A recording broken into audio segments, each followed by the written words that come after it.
भी बताइए, पत्रकार वार्ता का आयोजन किया, किस संदर्भ में और क्या समझ? जी जी। देखिए, आज की जो पत्रकार वार्ता है, मैं पहले बता दूं, अपना परिचय दे दूं। मैं तरुणीन चतुर्वेदी हूं, एडवोकेट।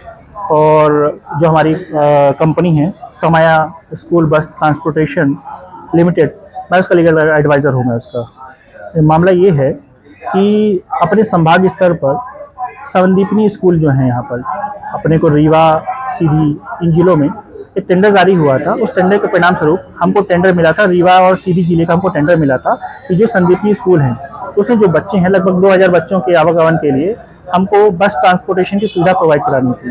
तो हमको टेंडर मिला दोनों जिले का। हमने उस टेंडर के परिणाम स्वरूप हमने काम किया और टेंडर 2024 में निकला था दिसंबर में। हमने 25 जनवरी 25 से हमने कार्य प्रारंभ किया।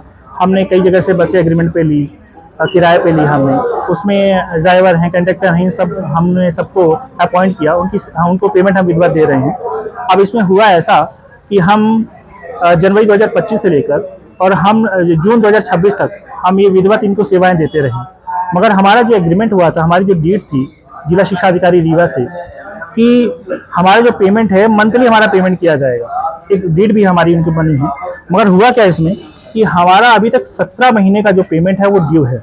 मतलब अगर हम बोलें कुल मिला के तो 4,70,00,000 रुपए की जो राशि है वो ड्यू है, वो अभी तक का भुगतान नहीं दिया गया है। तो हुआ क्या, हमने समय समय पर हमने रिमाइंडर लेटर जारी किए, हमने जिला शिक्षा अधिकारी को किए, हमने कलेक्टर महोदय के किए हमने, और हमने कई बार लोक शिक्षण संचालनालय भोपाल को हमने जब लेटर जारी किया, हमने बताया कि ऐसी ऐसी असुविधा बनी हुई है और हम अगर ऐसी असुविधा बनी रहती है तो हम बसों का संचालन नहीं कर पाएंगे, बहुत अधिक दिनों तक संचालन नहीं कर पाएंगे, क्योंकि भैया हम कंपनी भी आर्थिक स्थिति से जूझ रही है, हमको भी पेमेंट करना है किसी को। तो भोपाल से क्या हुआ कि लेटर जारी हुआ इनको कि आप एक काम करिए, इनका पेमेंट क्यों नहीं कर रहे हैं। तो जिला शिक्षा अधिकारी ने उस लेटर में निर्देश के बावजूद भी उन्होंने पेमेंट नहीं किया। हमने कई बार उनको रिमाइंडर लेटर भेजा, हमने कहा कि अब पेमेंट करिए भैया, नहीं तो हम फिर क्या है बच्चों का संचालन नहीं कर पाएंगे। तो हमने कई रिसीविंग, एक रिसीविंग नहीं है, ये रिसीविंग से पूरा दस्तावेज भरे हुए हैं। हमने उनको कई बार लेटर जारी किए, हाल ही में कलेक्टर महोदय को भी दिया हमने।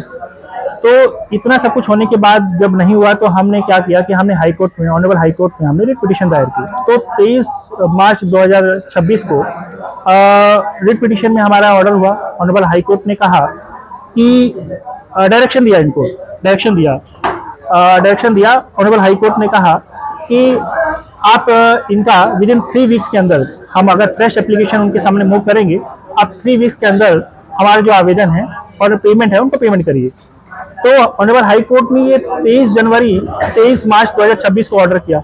इसके बावजूद हमने कई आवेदन उनको दिए जिला शिक्षा अधिकारी को, मगर अभी तक हमारा पेमेंट ड्यू है, नहीं हुआ। अभी वर्तमान में कंटेम्प्ट जो है, कंटेम्प्ट का पिटीशन भी हमने दायर किया हुआ है इनके खिलाफ। और मेन मुद्दा ये है, देखिए कि भाई हमारी 38 बसें चल रही हैं, रीवा जिले का ही मेन मुद्दा है, क्योंकि सीधे जिले में जो हमको टेंडर मिला है उसमें नियमित रूप से हमको पैसा आ रहा है, सीधी जिले से हमको दिक्कत नहीं है। एक रीवा ही एक ऐसा जिला है जिसमें हमारी जो बसें संचालित हो रही हैं उसमें 1 रुपए का अभी तक उन्होंने पेमेंट नहीं किया है। और हमने उनको कई बार इस विषय में हमने अवगत कराया कि यहाँ तक कि हमने ऑनरेबल हाई कोर्ट को ऑर्डर भी लगाया और ये बताया कि भैया पेमेंट करिए। तो हाई कोर्ट के ऑर्डर के बावजूद भी बताइए ऐसे अधिकारी पेमेंट नहीं कर रहे हैं। और हमने क्या किया कि फाइनली हमने, क्योंकि हमारे पास भी एक क्षमता है कि कब तक हम बसों को संचालित कर सकते हैं, तो हमने जून में उनको ये अवगत कराया था कि देखिए लेटर के माध्यम से, रिसीविंग है उसके हमारे पास, कि अगर आप पेमेंट नहीं करते हो तो 1 जुलाई से हम बसों का संचालन हमको मजबूरन बंद करना पड़ेगा, क्योंकि जिनकी बसें हमको उनको पेमेंट भी करना है। तो 1 जुलाई 2026 से बसों का संचालन हमें बंद कर दिया है। 2000 बच्चे हैं जिनका आवागमन प्रभावित हो रही है। इसके बाद भी शासन प्रशासन के कान में जू नहीं है कि वो पेमेंट करे, हाई कोर्ट के आदेशों की भी अवज्ञा कर रही है। कोई कारण तो बताया गया होगा पेमेंट ना? देखिए,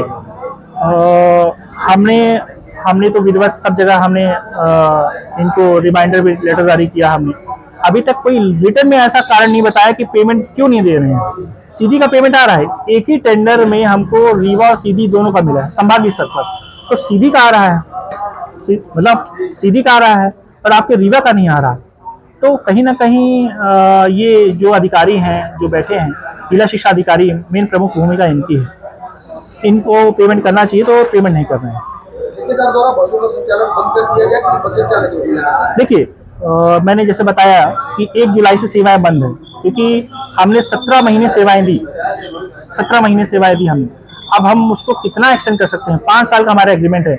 एग्रीमेंट का ये होता है कि दोनों पक्ष क्या है एग्रीमेंट का पालन करेंगे। क्या सारी लायबिलिटी हमारे ऊपर है? क्या शासन प्रशासन का कोई दायित्व नहीं है?